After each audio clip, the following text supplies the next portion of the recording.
Welcome back, guys, to Quotidian Dads.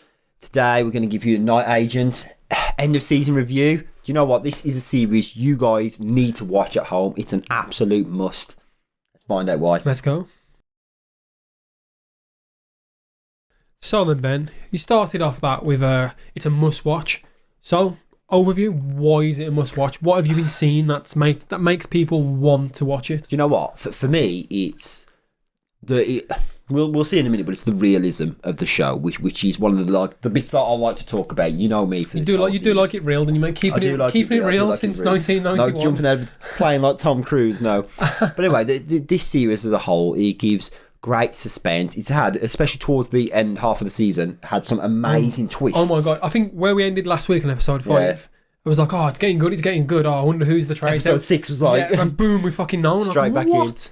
We went straight into knowing who the traitor. And I felt like it went from like one traitor to the next, to the next, to the next. Like, everyone's a traitor. And do you know what? It's got, for me, an amazing cast. You've got the guy, Gabriel Basso, I believe his name is, who plays Peter in this. Yeah, he's brilliant. Do you know what? I spoke about Tom Cruise a minute ago. He needs to get on a Mission Impossible film. I swear. He does. I still think he's like a B-Tech Rob Stark though. You reckon? Yeah. Okay. Yeah, when Citadel comes out, guys, not quite Cruise level. Yeah, we'll get the actual Rob Stark, mate. But yeah, no, he played the part really well.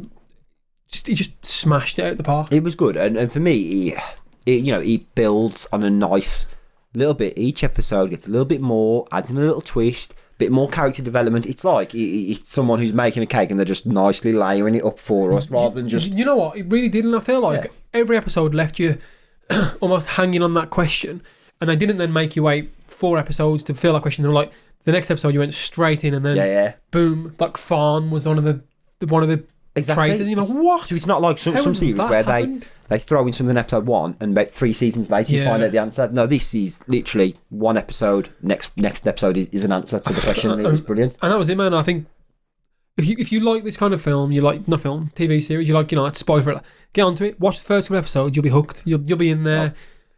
You know what? Let's dive into it, Steve. So spoilers ahead for anyone who hasn't yet seen it. But let's talk about some of the episodes. So for me, Steve, one of the biggest things that stood out in the series as a whole, it's obviously about Peter, and he's from episode 1. He tells you his dad's been called a traitor. Yes. He's trying to get justice for him, which obviously he does get in the end of the episode. Well, not quite what he didn't get justice, did he? Kind of, it's a bittersweet ending. He was that. A bittersweet, and what we're talking about here is basically Peter finds out his dad did actually sell secrets. Yeah. But he was about to become a double agent on the other side, so he would have redeemed himself, but then was assassinated. So it's that bittersweet of, okay, so he did commit the crimes, but he was about to redeem himself. And I think the shit part of that is he can never go back to his godfather and say, well, that's true. And saying that, his godfather was Peter's dad's best friend, well, Peter Senior. They were best friends, and one was a journalist, one was the FBI agent, and his best friend threw him under the bus and ran to be a traitor. I don't know. I think what his best friend did was what journalism used to be like, back in the day when it was real. And I think his friend reported the story, regardless of that it was his friend or not. Yeah. He's gone, this is the story, this is the facts I have, and I need to report it. And I think that's true journalism. You don't put an agenda on it. You just go out there and you report the story, even if it means sometimes it hurts your friends. Like you got to report the good stuff. And you make a good point with that, actually, Steve. To be fair, it is about getting the truth out there, which I suppose is a symbolism of the series as a whole exactly, as well. The whole just telling the truth would have solved most of the issues in this. So right then, Ben, let's go on to some. What are some of these hidden details that we loved? What's the ones you love? For me, it's the realism of the show. Like you say, it's the first part of the series. We had him jumping over and falling over things, and there was 2 things that caught my eye in the last couple of episodes that we've watched. There was one where he's gone to his friend for support. He's left Rose at his friend's house. Yes. And he's like, listen, watch her. And obviously, later on he dies. God forbid. God rest his soul. He's gone and he's... But in that first initial meeting where Rose is sitting with him and having the conversation, Peter's off doing his espionage, there was a moment where they're having a conversation and they're actually eating some salad while talking. Yeah, and it's like, how often do we see that in movies where they're actually having... I do want to know if we go back and watch the continuities, does the salad get more empty and more full as we go along? Yeah, but it is true, because in some action films, again, Tom Cruise, I'm watching you, mate, he had an empty cup in one of his films and he just pretended to drink and you could see there was nothing in it. I mean, I'm not going to lie though, I have took a drink from an empty cup before, and it's the saddest thing ever. When you think you've got a bit of tea left, you pick it up, you take a sip, and you're like, oh, it's empty. I think that was part of his thing. He's on set and he's gone, oh, damn, God damn, he's but I'm still filming, so I'm going to roll with it. I'm a top quality actor, but I needed that drink. But it's realism as well. There was another moment where they saw Monks, the guy who saved the president from the gunshot. Two just normal officers came over, saw this guy, and was like, "Oh, can we take a photo? Yeah, we'll take one." So he took one, and then he just goes, "Right, and another one. Long ways though." And it is the reason when you are taking a picture of a celeb and someone else is using your camera, you are like, right, turning that way. Yeah. Like, oh, come on, guys, sort this out. And for me, the realism of this show, the subtle thing, like I say, the subtle details, even though it's a great series on a whole, these subtle details make it for me. Yeah, and I think when it came to the scene where Peter finally kills Dale, that fight scene, it just felt so raw. Yeah, and I feel like sometimes you get these fight scenes in movies when they go over the top. Obviously, we love the whole John Wick scenario, but sometimes they feel a bit over the top. That scene just felt like two guys fighting, knowing that whoever fucks up here is going to die. Yeah. And it just like then he just feels so raw and gritty. And it was the moment of that where I think it was the explosion in the background or someone on the radio, and then it was like a bit of a distraction. It was like, fuck it, I've got him. And it was just. I think that fight with Dale was just it was gritty, and I think it was brilliant. And then we got one of the other hidden things I like. I liked the gun scenes when she got the high ground in the container thing. Like that was nice. Obviously, normally you just have a sniper really far away. Mm. She wasn't that far away. She was in range. She could see, and she was like, "I need that high ground." And do you know what I liked about that as well? So to interrupt there, but the realism of it again, like usually in an action film, you see the person shooting and no one ever gets hit. Do you know what I mean? Where here, she shot Maddie in the leg, I believe, didn't she? Well, she didn't shoot him in the leg. She shot, and it ricocheted off one of the other ones, and a bit of shrapnel hit her in the leg. Oh, is that what happened? Yeah, and that's what I'm saying. Like, is that realism? Like, where she didn't get with the bullet, but the fact that we're in a metal shipping container yard, things are going to fly off and just splinter into. She gets hit by shrapnel, basically. Yeah, but that was a great scene. And, talking of best scenes for a minute as well, Steve, one of my best scenes comes right at the very end, episode 10. Right, the final showdown. Mate, that you call that a scene, man? That was an episode. That wasn't a scene. The whole thing. The intensity of it. You've got the first part of it, which is the explosion in the house where Maddie's life's just been saved. Yeah. And the bombs. Everyone's been evacuated from the bomb. And the vice president's in the basement thinking it's all going swimmingly. I love that, and I love the obviously the security one is like.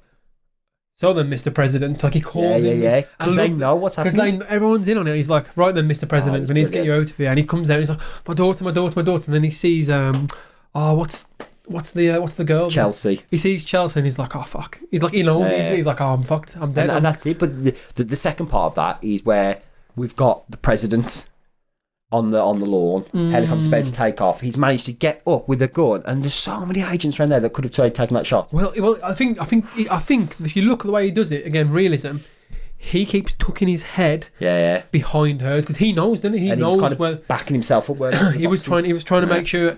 And then I think when they finally find the ID and he blows up, I like that they're still arresting him though. Like he's like, no, he's not just told the truth. He has held a gun to the president. Yeah, but he also saved the president, didn't he? But he literally saved the president, and they're like, no, he's a criminal. I love that. Yeah, but I suppose at that point they don't. Some of them, I suppose, the ones who aren't corrupt, don't know if that bomb was planted by him. I suppose. I guess. I guess so. And I think what was nice though is the president. Who's a woman. Not real. I'm joking. She trusted him. Yeah. Look, although she had a gun to her head, she was like, I don't think he's going to kill me. I don't think he's trying to kill me here, really. I think she realised that in the middle of it. And I think that's because she knew the truth about his dad. Yeah, well, yes, yeah, and I think she might have felt a bit guilty almost because she's hidden that away because obviously she had the clearance. Yeah, but anyway, then if we talk about this final scene, what was your best scene in the last 5 episodes? What was it for you? I think in the last 5 episodes altogether, it was only a short scene, and it was where Peter was waiting outside some office or some library or something. I think that was that her? Yeah. It was a library, wasn't it? Yeah. So she's gone up to get some records, and she's trying to pull a fast one on the receptionist, and then he's outside and he gets noticed by, I'm going to describe them as rednecks. I know they're probably not, but they're the tough American. Well, no, they weren't rednecks. They were like conspiracy theory rednecks. Like patriot type people. Yeah, but they were on the conspiracy theories. Yeah. They were the ones that were trying to find Peter in the first place, remember, for his dad. And it's like, carry on. So these guys, right, they obviously spotted Peter. He drove off. And then they also spotted Rose coming out as well. So that they obviously then start ganging up on her in the alley.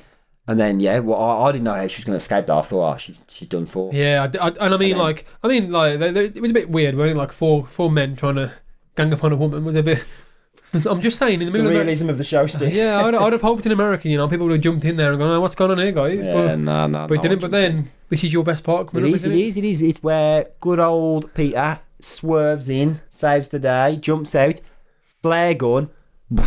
I like how they shoot themselves. Surely they see that's a flare gun. They've gone. They're all running off. Well, I don't know. It's that whole point. If you just point a gun at someone, you don't. At that time, you just see the gun. You don't associate to what. I suppose as well they know Peter's FBI, right? And then there was a fugitive. And then there was a fugitive and wanted. So I suppose they're thinking he's going to shoot to kill. So my favourite scene. Back to episode 10 when it's all kicking off. There's a point where Rose gets comms back up, and Peter stumbles onto one of the guys. Yeah. Who's on the comms saying, blow it up. And he literally just charges him from the bushes from nowhere. Absolutely smashes him down. Yeah. And then they have this short fight scene. And I think one of the best things for me was Peter literally, he's beating him up. He picks him up by his arms and literally just slams him to the ground. And I saw that and I was like, that is a finishing move. And I waited for fatality to come up on the screen and mate, he was gone. But that was brilliant. Perfect, I really loved that. Again, these raw fights, they're almost like I said, we love the John Wick stuff, where we get these, very nice choreography ones. Yeah. But I like these raw fights sometimes where guys are just throwing fists. And just for survival, just hoping anything connects because they know that if they don't, they're dead. And obviously, I like that. The first thing that Peter did was as he came in was make sure guns were pushed out the way, and it was just brilliant. And I really like that gritty fight scene. I love it. So then, Steve, before we talk about our overall opinion and what we'd rate this series as a whole, future predictions. Obviously, we've ended the season now. Do you think there's going to be a season 2? See, I don't know. I don't think there should be. I think that ended. It ended well. He found out his dad did commit a crime and was killed. Yeah. And then he's become, super agent off flying around the world, left Rose, and I'm surprised Rose weren't pregnant at the end of that, to be honest. I mean, he would have been a classic American dad when he got his wife pregnant, flew off to another country. But do you know what, though? Saying that about his dad, I've got a prediction, you see, Steve. Oh, okay then. I'm gunning. It was a good series. Netflix, obviously, so they're going to produce a season 2, most things. I mean, you say that, I'm pretty sure Netflix cancelled everything after 3 episodes, so... I'm confident on this one because it was quite good that there's going to be a season 2. Okay. And I think he's still being lied to about his dad. Really? I don't think his dad's dead. Why do you think that? Why would the president do that after he just saved her life? Because she said that he's almost becoming a double agent to go and work for the enemy. So she's obviously thinking if Peter knows his dad's still alive, he's going to go looking for him and he's going to find him and sabotage the whole thing. She clearly said in there, there's things that you can help with that will never get any recognition. No one will ever know you've done. So I'm saying her dad is on the other side of it, right? His dad, you mean? His dad, sorry, he's on the other side of it. Peter doesn't know, right? He's been told he's in a car crash. No, he actually died by someone else, got murdered. So he's now obviously going to become this successful night agent that he's become. He's going to carry on, do his ways, do his missions, and I think season 2 is going to introduce us to his dad, who obviously Peter will think at the time is a bad guy until he obviously comes face to face. Oh, okay, so what you're saying is season 2, it's not the night agent, it's the day agent. The day agent. The day agent, because he's off in the day. Yeah, the day agent will return to your screen. There you go, Netflix, I've sorted the title out for you. Do you know what? I think that's my predictions, and I think the actor for it as well. So overall, right, we've come to the end of the series. Worth saying, it's got the quotidian dad stamp of approval of watch it till the end. Yeah. You're going to enjoy it. What would you rate it out of 10 then after the overall series now? So from episode 1 to 10, how would you rate it? I think, I'm trying to be open and honest with my ratings here, and I think I'd give it a good 7.5 to 8. Which seems low, but I don't want to give it a 10 out of 10 because it wasn't perfect. It wasn't. No. I think that's strong. I think a nice 7.5 to it. I think that's a good watchable series. Yeah. You can go and watch it, you can go and enjoy it. But they could have, but it is still a series that you can... You're happy to pause to go to the toilet with. Yeah, exactly. You can't. It's not something where you're like, I'll hold it to see how it ends. I'm going to go to the toilet, make myself a cup of tea, come back, maybe watch it tomorrow now. I'm a bit tired. Yeah. And I think, so it's a nice, 7.5, 8. And that's it. And, let us know, guys, if you think there's going to be a season 2. And would you watch it if you've already watched this so far? I'm going to catch you next week with something new. Take care. Bye.